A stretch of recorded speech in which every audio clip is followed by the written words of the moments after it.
My name is Saul Tranquilino. I'm 34 and I have type 2 diabetes. And it's just that simple. I felt horrible. I mean, I just was sick all the time, even to the point where I couldn't eat, So I went to the doctor and I wasn't sleeping and, constantly going to the bathroom.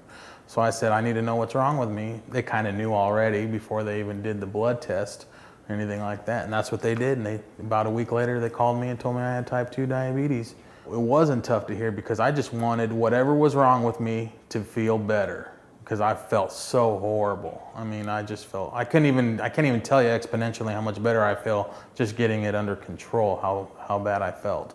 The first thing I did was actually I got rid of all the pop in the house.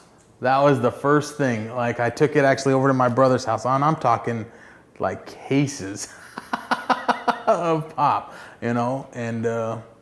and then I told my family, and we just started a plan from there. Diet, exercise, things of that nature.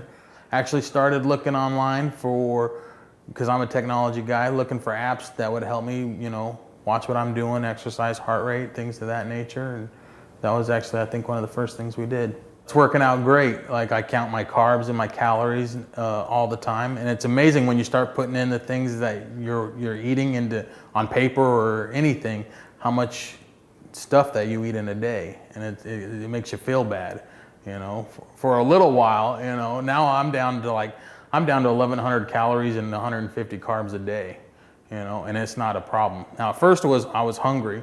But if I found if I went in a walk on the evenings or something like that, it tamped my appetite.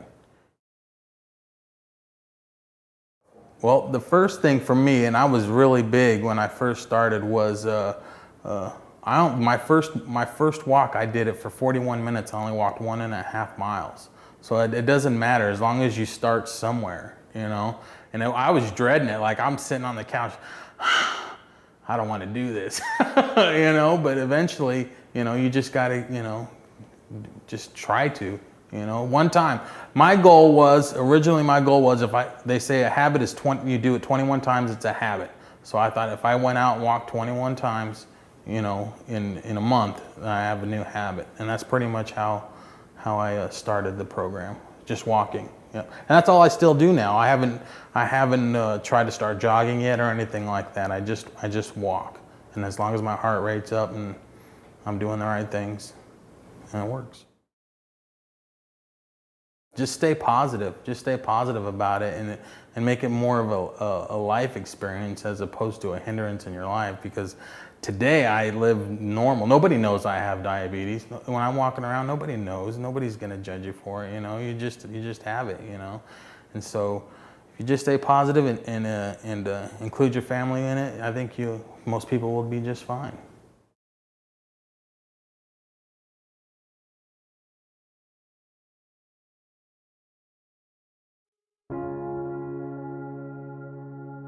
This was in 7th grade, so I was in the middle school, and it's kind of a weird time where people are changing and growing, and I got super duper sick, and it took my mom and family kind of a while to figure out what was going on. I was probably skinny and hungry all the time and that kind of thing. I looked up what type 1 diabetes was, and I read through every symptom and was like, oh my goodness. And I walked into her room with tears and said, I have this, I know I do. The only connotations I had of diabetes were my uncle, who is now legally blind, and then my grandma, who passed away when I was around 6 due to complications of the disease. I had never really been exposed to a healthy way of living with the disease, so I just remember being in tears on my mom's lap and just not knowing what to do, and we had to go straight to the hospital from there. When Abby was diagnosed, we both knew, but I was very aware, having family members with diabetes, that's what she had. And so we just waited for the answer, and I could hear them outside the door sort of talking about where the options were for us. And the physician came in and gave us 3 choices, children's being one of them, and there was nowhere else that was hands down our first choice. I guess I never really realized all the daily things that we take for granted, not living with a disease and not living with something that hinders your health. I guess I was thinking about it today, walking through the halls, what is different about me? No matter what circumstances like 24/7. I'm thinking about like what I have to do to make sure that I have sugar with me, to make sure that I'm at the right level before I go into the next class, or the right level before I take the next test, before I drive, or before I go into the next sport. Abby's health and her future health, I think, are the biggest worries for me. Watching her on a day-to-day basis and all that she does, and you look at her friends and her peers and her sister and the things that they can do without stopping.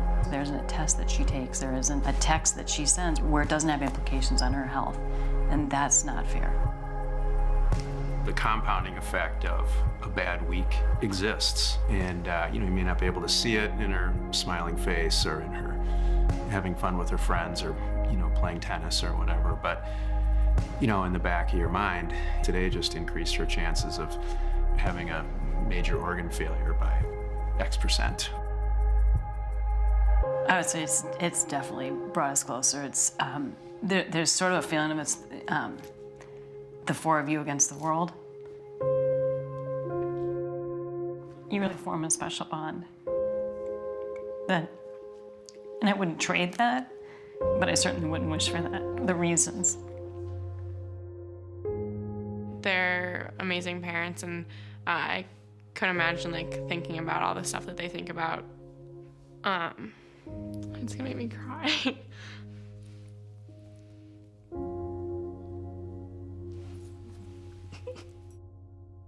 The amount of support that I get from them, I don't think I could do it without that. If I wouldn't be as motivated without their support.